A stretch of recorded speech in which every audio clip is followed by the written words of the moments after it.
In this video, I'll be showing you how to make a durable miniature crossbow prod, or bow. It lasts a long time and provides a good amount of power. Let's start by taking a look at the main tools we'll need to make this project. You'll need a metallic permanent marker, and I recommend an ultra fine point permanent marker as well. You'll also need a ballpoint pen, a ruler, a pair of scissors, a hobby knife, multi-purpose glue, super glue, and a 5/64 inch titanium coated drill bit. I recommend a small pair of strong magnets or small clamps to simplify a step later on. You don't specifically need a Dremel, but you'll need a tool to cut out steel shapes and a tool to cut out wood shapes, and the Dremel can do both of those. Ironically, the materials list isn't quite as long. Firstly, we'll be using a relatively thin plank of wood between 1/8 and 1/4 of an inch. We'll also need at least 4 inches of a 2mm diameter steel rod, sorry for the multiple units there, 12 plus inches of nylon coated wire, 2 mini crimp tubes, 8 inches of spring steel, and a normal index card. If you want to custom design your crossbow limbs from scratch, you'll need a sheet of grid paper with the smallest squares you can find. Or if you'd rather save some time and possible frustration, you can view and download the PDF template for free at the link in this annotation.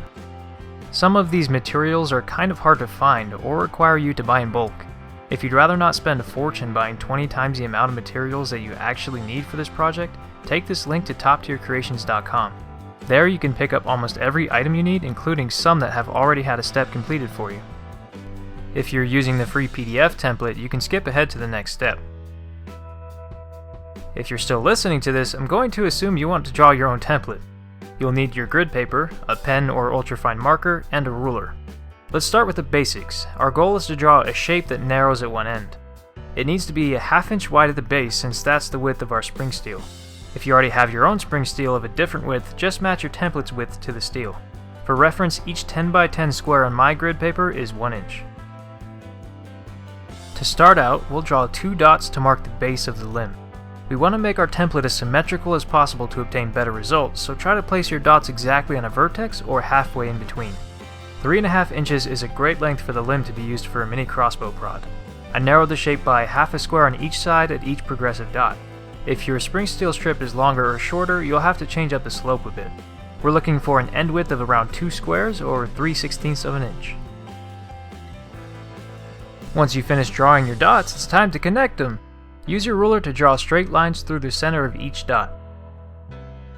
Precision is key to making a good template, unlike mine. It's not that easy to draw things with a camera right in front of your face. Now we need to create a uniform border for our shape. Draw dots 1 square to the outside of your previous dots. For corners, go 1 square diagonally. Once again, connect the dots with your ruler. Our next task is to draw connectors from the inside line to the outside line. Make them about 1 square wide and evenly spaced apart. Try to keep the connectors perpendicular to the inside lines. Avoid putting a connector on a spot where the angle changes, especially at corners. I recommend 2 connectors for the wide end and 1 for the tip. Once you finish drawing them, go ahead and color them in so they're easily distinguishable. When you finish coloring them in, this is generally what your template should look like. Now let's cut out a rectangle around the template. Cut a large rectangle first and then trim it down until it can fit on an index card. Voila! Now that it's the correct size, let's put a light squiggly line of glue across the bottom side of it. If you put too much, it'll cause the paper to wrinkle and it could ruin the shape. Press the glue template firmly on the index card and use a straight edge like a ruler or something to smooth out the layer of glue. If you've got a flat object with some weight to it, place it on the top of the card to keep it from curving while it dries. Set it aside to dry for at least 20 minutes. While we're waiting for it to dry, why not get another part done? We'll draw 2 rectangles on the wood plank using our ultra fine point permanent marker and a ruler. I'm making mine 1 3/4 of an inch long and matching the width to the spring steel, which is 1/2 inch. These dimensions will work well for my crossbow designs and should be good for most other homemade mini crossbows. If your crossbow is significantly thinner than an inch though, you might want to reduce the length. You've probably guessed that the next task is to cut out the rectangles. I recommend using some kind of saw because a Dremel won't cut at a 90-degree angle. What I'm using now is a scroll saw, which is great for cutting intricate designs in wood. By the time we've finished making our wooden rectangles, our template should be mostly dry. Let's get our dry template and a hobby knife out. If you're under 14 years old, you should have a parent help you with this part. These hobby blades are extremely sharp and can cause some serious cuts, so not something to play around with. What we have to do with our template is use the hobby blade to cut out the white sections, leaving the red connectors behind. Try to leave no white borders near our main shape because this stencil will determine the shape of our crossbow limbs. Your stencil should look something like this when it's finished. While we have our stencil out, let's draw 2 symmetrical dots near the bottom. We need to make sure the holes we drill are far enough away from the edge, so put the dots in the second row of squares. This is about 1/8 of an inch or 4 millimeters from the bottom edge of our shape. Now let's go ahead and get our spring steel out. If your spring steel is a single strip, you'll need to cut it in half. Start by marking the midpoint with a metallic permanent marker, and then use a tool such as a Dremel equipped with a grinding wheel. Be sure to wear eye protection, and lots of scratch paper is recommended. If you've got 2 4-inch strips already, don't worry about this part. Now we can start forming our crossbow limbs. Place your stencil on top of the metal and center it so that it looks exactly the same on both sides. Secure it using your 2 small clips or magnets. Wherever the spring steel is visible, color it with your metallic marker using the stencil as a guide. When you're done, you should be able to see the shape of the stencil. Repeat this process for the other piece of steel. Here's what they should look like when you've finished tracing. If you like, you can connect the lines with your marker, which will help a lot when we cut the shapes out. It's important to wear eye protection for this step, and respiratory protection is a good idea too. Use a rotary tool or another abrasive cutter to cut out the shapes we drew with our stencil. Avoid cutting one spot of the steel for too long because that can overheat it and change its flexible properties. Once finished, your steel limbs should look something like this. We'll have to do this cutting process again for the other strip of spring steel. Once you've got both of them cut out, you can use a grinder to trim off the major pieces of excess metal. Don't worry about making the limbs completely smooth yet, we can do that in a second. Let's get our wooden rectangles back out and grab a file and some sandpaper. If your wood pieces aren't the same size or the edges aren't straight, you'll have to file or sand them down to make them mostly congruent. This is also a good time to smooth the edges of your spring steel. Use a file to trim really jagged edges and sandpaper to make them smooth. Let's get our stencil back out. Using the same size drill bit that we need for our spring steel, drill out the red dots that you drew earlier. When that's done, secure the stencil on the steel limbs and use your metallic marker to mark the dots on the metal. Be sure to line up the limb perfectly under the stencil because we want both of our limbs to be as similar as possible. Once you trace the dots and remove the stencil, draw a centered dot a few millimeters from the tip. This one doesn't need to be drawn with a stencil because it's more relative to each individual piece of steel. Do this for both pieces. This is definitely one of the harder parts of this project. We need to drill the holes that we've drawn on our steel limbs using the 5/64 inch titanium coated drill bit.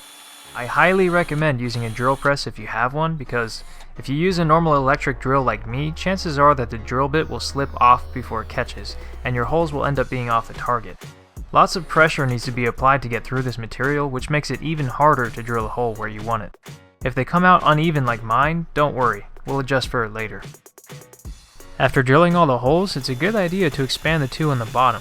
Our 2mm steel rod needs to be able to fit through them without any trouble. While we're out here, we might as well drill the hole in the ends of our steel pieces. Don't worry about expanding these like we did for the other ones, because this hole is just for stringing the prod at the end. Now let's get our 2 wooden rectangles. Make sure they're pretty close to being the same size as you can see here. What we need to do for this step is mark where we'll drill the holes in the wood. Start by placing a dot 4 to 5 millimeters away from the end. Rotate the wood and draw a line through that dot. Do the same thing for the other end of the rectangle and for the other piece as well. Next, we need to designate the left and the right limb. Examine your steel pieces with the curved ends facing toward you and arrange them in a way that makes them look the best as a whole. Once you've picked which side they belong on, put an L on the left piece and an R on the right piece with your metallic marker. Also mark the wood pieces with left and right. Making sure to have the wood and steel sides matching, line up the holes you drilled with the line you drew on the wood. If your holes are like mine and aren't in a straight line, just put the line at an average between the 2 holes. Use a ballpoint pen to draw dots through the holes in the spring steel. Do this for the right side of the wood using the right steel limb, and repeat for the other rectangle. It's time to drill the holes in our wood pieces. Once again, I highly recommend a drill press because it's sometimes hard to get a 90-degree angle. If you've got an electric drill like me, just do your best to drill straight down and on the dots that you drew earlier. If you have a drill press, you can line up both pieces and drill 2 layers at once. This will ensure that the steel rod will fit perfectly through the wood. Once all your holes are drilled, check that the metal rod will fit through them with only a little bit of resistance. If they don't fit, simply use a drill to expand them by applying force to the hole in a circular motion while moving the drill in and out. With all the holes done, we can piece our crossbow prod together and see how it fits. Put the spring steel in between the two pieces of wood and connect the pieces with the steel rods. If the limbs don't seem to line up too well, as you see on my right piece, remove the bottom piece of wood and try to straighten out the limb. Whichever metal rod wiggles the most when you straighten it is the one that's misaligned.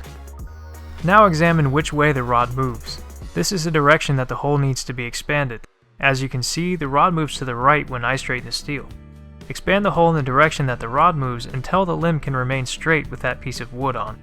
Now put on the bottom rectangle and try to keep the steel limb straight. If it goes back to being crooked, repeat the process you took for the top piece on the same hole in the bottom piece. If you can straighten it out with the whole thing put together, you're good to go. As you can see here, I expanded the bottom right hole so that my steel limb can easily swing into the correct position. For this step, you'll need superglue or some high-strength epoxy. Once you're sure that everything lines up right, apply a generous amount of glue to the wood and metal surfaces. Close the wood rectangles together and quickly make sure the steel limbs are straight. Apply some glue to the outside cracks and each hole. Our general goal here is to saturate the inside of the prod with as much glue as possible. I recommend putting some small clamps or clips on the wood to make sure it doesn't move. We'll have to set it aside to dry for at least an hour. In the meantime, you can get out your Dremel to be ready for the next step. When it's dry, we can use our Dremel to cut off the excess parts of the steel rod. This part is definitely optional, but I chose to because of how badly my rod pieces line up. An advantage of leaving the rod pieces full is that you could use them to securely tie the crossbow prod to its stock without having to use any glue. I eventually realized that my steel rod pieces became loose from the vibrations and they were moving around when I grinded them away. Even if your pieces don't seem to move, it's a good idea to add more glue. Set it aside for another hour to ensure that it dries. We can prepare for the final step by getting our nylon-coated steel wire, 2 mini crimp tubes, crimping pliers or needle nose pliers, and some wire cutters. Alright, the last thing we need to do is string our crossbow prod. With the curved tips and L and R labels facing toward you, put the wire through the hole at either tip. Put a crimp tube on the part of the wire that you put through and loop the wire back around into the crimp tube. Get the loop as small as possible and then squeeze the crimp tube shut with some needle nose or some crimping pliers. Cut off the excess wire with your wire cutters. To string the other side, we need something or someone to flex a crossbow prod as we string it. This will ensure that the finished product has a nice curve and the wire will remain tight. If you don't have someone nearby to hold down the prod for you, an easy trick is to put it in your dresser. Use the overlapping drawers to set the prod in a flex position, then simply string the other end. Once you make sure the loop is relatively small and there's no slack, crimp it and cut off the excess wire. Voila! Our mini crossbow prod is ready to be attached to a stock. Let's go test it out. This crossbow prod shoots accurately and easily penetrates different materials. It shot clean through the standard printer paper and the bolt stuck in the wall behind it. Not only is it powerful, but it should last you quite a long time, and it works with almost any homemade mini crossbow. Thanks for watching this video, I hope you enjoyed it.